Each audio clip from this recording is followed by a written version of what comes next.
నమస్కారం. ఈరోజు మనం తెలంగాణలో జరుగుతున్న కొన్ని సంఘటనల గురించి మాట్లాడుకుందాం. పైకి చూస్తే వీటికి ఒకదానికొకటి సంబంధం లేనట్టు అనిపించొచ్చు. కానీ ఇవన్నీ కలిపి చూస్తే రాష్ట్రం ఒక పెద్ద మార్పు దిశగా వెళ్తోందని మనకర్థమవుతుంది. ఈ కథంతా మొదలైంది బాన్సువాడాలో. అక్కడ ఒక సూపర్ మార్కెట్లో మొదలైన ఓ చిన్న గొడవ కంట్రోల్ తప్పి పెద్ద రచ్చగా మారింది. సరే, అసలు ఏమైంది అక్కడ? ఒక పాట విషయంలో మొదలైన గొడవ ఎలా మొత్తం ఊరంతా పాకింది?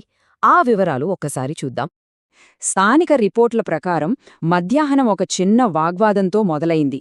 కాని రాత్రి అయ్యేసరికి అది పెద్ద శాంతి భద్రతల సమస్యగా మారింది. పరిస్థితి ఎంత వేగంగా చేయిదాటిపోయిందంటే చివరికి పోలీసులు లాఠీచార్జు చేయాల్సొచ్చింది. ఈ గొడవ తర్వాత రాళ్ల దాడికి సంబంధించి కనీసం 12 మందిని అరెస్ట్ చేసినట్టు పోలీసులు అధికారికంగా చెప్పారు. సరే, ఇక్కడితో ఈ విషయం ఆగిపోలేదు. కేవలం ఓ లా అండ్ ఆర్డర్ సమస్యగా మిగిలిపోలేదు.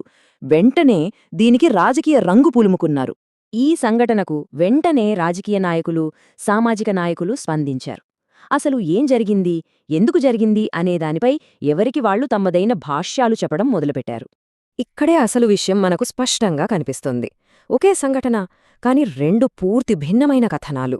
ఒకవైపు విశ్వ హిందూ పరిషత్ ఏమందంటే ఇది హిందువులపై పక్కా ప్లాన్తో జరిగిన దాడి అని. మరోవైపు ఏఐఎంఐఎం రాష్ట్రంలో ఇలాంటి మత ఘర్షణలు పెరిగిపోతున్నాయని, మైనారిటీ వర్గాల వారి చిన్న చిన్న దుకాణాల్ని టార్గెట్ చేశారని ఆరోపించింది. చూశారా, బాన్సువాడలో జరిగిన ఒక చిన్న ఘర్షణ ఎలా రెండు వర్గాల మధ్య పెద్ద వివాదంగా మారిపోయిందో. అసలు ఒక చిన్న ఊర్లో జరిగిన గొడవకు ఇంత పెద్ద రచ్చ ఎందుకు జరిగింది? ఇది అర్థం కావాలంటే మనం కొంచెం పెద్ద చిత్రాన్ని చూడాలి.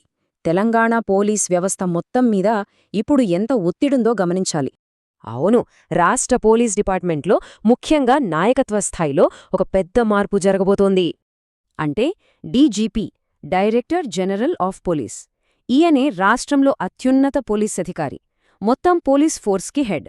బాన్స్వాడలో గొడవ జరిగినప్పుడు అక్కడికి వెళ్లిన కానిస్టేబుల్ నుంచి మొదలు పెడితే అందరూ ఈయన కంట్రోల్లోనే ఉంటారు. ఇది మామూలు బదిలీయో రిటైర్మెంటో కాదు. ఏకంగా సుప్రీంకోర్టు జోక్యం చేసుకుని పారదర్శకంగా మెరిట్ ఆధారంగా కొత్త డీజీపీని నియమించాలని యూపీఎస్సీని ఆదేశించింది. అంటే ఇది మొత్తం సిస్టంలో వస్తున్న ఒక పెద్ద మార్పుకు సంకేతం. ఒకవైపు రాష్ట్రంలో ఇలా కొత్తగా పట్టణాల్లో రాజకీయంగా ఉద్రిక్తతలు పెరుగుతుంటే, మరోవైపు దశాబ్దాలుగా నడుస్తున్న ఓ పాత యుద్ధం ముగింపు దశకు వచ్చింది. ఇది చాలా ఆసక్తికరమైన విషయం. ఒకవైపు బాన్సువాడలాంటి కొత్త నిప్పులు రాజుకుంటున్నాయి. మరోవైపు ఏకంగా 40 ఏళ్లుగా నడుస్తున్న ఓ పెద్ద యుద్ధం ముగుస్తుంది. ఇది చాలా పెద్ద డెవలప్మెంట్. 40 ఏళ్లకు పైగా సాయుధ పోరాటం చేసిన మావోయిస్టు పార్టీకి చెందిన టాప్ లీడర్లు ప్రభుత్వానికి లొంగిపోయారు. కేంద్ర ప్రభుత్వం చేపట్టిన ఆపరేషన్ కగార్ వల్లే ఇది సాధ్యమైంది. దీంతో 4 దశాబ్దాల సాయుధ పోరాటానికి దాదాపు తెరపడినట్టే. ఇది ఎంతటి కీలకమైన మార్పో చెప్పడానికి ఈ వాక్యం చాలు. ఒక విశ్లేషణ ప్రకారం ప్రస్తుతానికి మావోయిస్టు పార్టీ ప్రస్థానం నిర్మాణాత్మకంగా ముగిసినట్లే. అంటే కొన్ని దశాబ్దాలుగా రాష్ట్రంలోని కొన్ని ప్రాంతాల్లో అతిపెద్ద భద్రతా సమస్యగా ఉన్న మావోయిజం ఇప్పుడు దాదాపుగా అంతమైపోతోంది. సరే, ఇప్పుడు ఈ ముక్కలన్నింటినీ కలిపి చూద్దాం.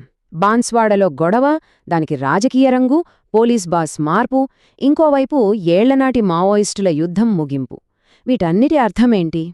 ఇక్కడ మనం గమనించాల్సిన విషయమేంటంటే, బాన్సువాడ గొడవ అనేది ఏదో ఒక్క సంఘటన కాదు. అది ఒక పెద్ద మార్పుకి సూచన. ఒకవైపు గ్రామాల్లో బలంగా ఉన్న మావోయిస్టు ఉద్యమం కూలిపోతోంది. మరోవైపు పట్టణాల్లో కొత్తగా సామాజిక, మతపరమైన ఉద్రిక్తతలు పెరుగుతున్నాయి. వీటన్నింటి మధ్యలో రాష్ట్ర పోలీస్ వ్యవస్థ కూడా పైనుంచి కింద వరకు మారుతోంది.